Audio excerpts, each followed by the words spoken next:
back again to show you kind of a different design for me. I've been working a lot lately with acrylics and abstracts and joint compound, so textured wall art type things. And so in sharing some of that on Instagram, I had somebody in my community reach out and ask me if I thought that I could build something like this or put together a piece like this. And so I was up for the challenge. So in that process, I had to figure out like how to make these pieces stuck onto the canvas. So there's actually like texture there that adds dimension to it for sure. And had to kind of figure out how to make those. So that was probably the trickiest part of the whole thing, is how do I create those tiles. And so I figured it out. I then added the frame to it, which is just took some 1x and nail gunned them straight into my canvas. So again, a very easy DIY. Here's the beautiful textured wall art that I was asked to make. Always up for a challenge, I decided to use this piece that used to be in my daughter's room and was no longer being used. Not needing very much paint, I picked up paint samples from Sherwin-Williams in these colors: ripe olive, pewter green, and enduring browns. The first step is to decide where you want to place your raised rectangles. To determine where I wanted my cubes or my rectangles to be, I measured off a square in the middle of the canvas. I then marked it using painter's tape.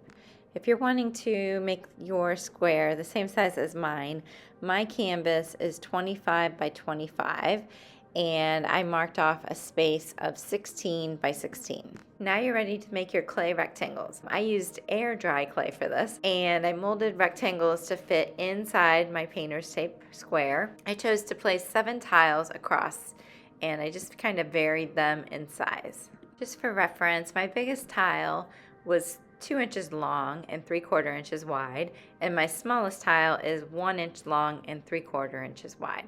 And the thickness of most of my tiles are about 1/8 inch. That just kind of gives you some guidance, but truly just have fun with it, and you really can't mess it up. To make my tiles, I used a block of wood to flatten out the clay, and then a pizza cutter to cut my tiles into rectangle shapes. Once I had my tiles all cut and laid out, I just let them sit for a couple days so that they could dry out.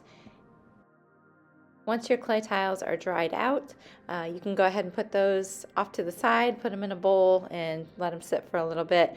And we're going to move on to the priming.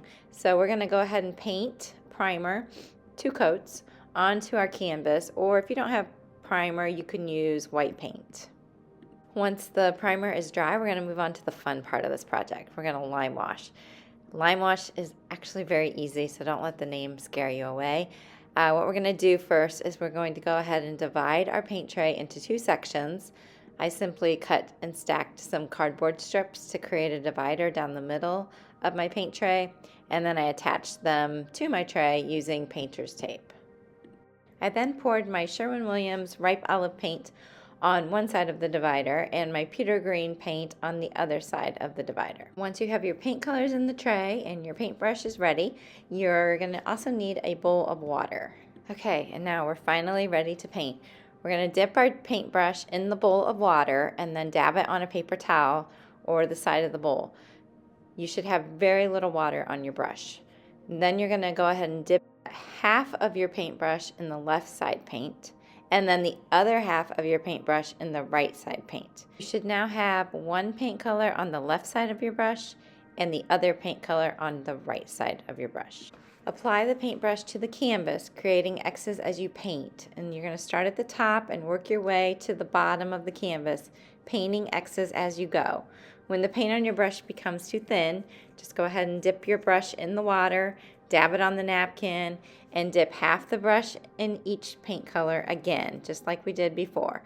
And just keep repeating these steps until the entire canvas is covered. Okay, don't panic. I know it looks awful, but keep going. I promise the more coats you add, the better it gets. So add another coat, and then add another coat, and just keep doing that until you get the look you desire.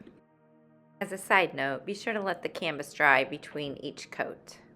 For my canvas, after each coat, I loved it a little more, but it took about 4 coats until I really, really loved it.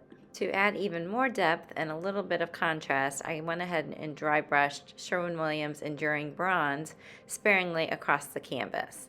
I love the different colors of my abstract painting. It just gives it more depth, it gives it more texture. Honestly, if I just stopped here and I didn't add anything else, it would look great on my walls.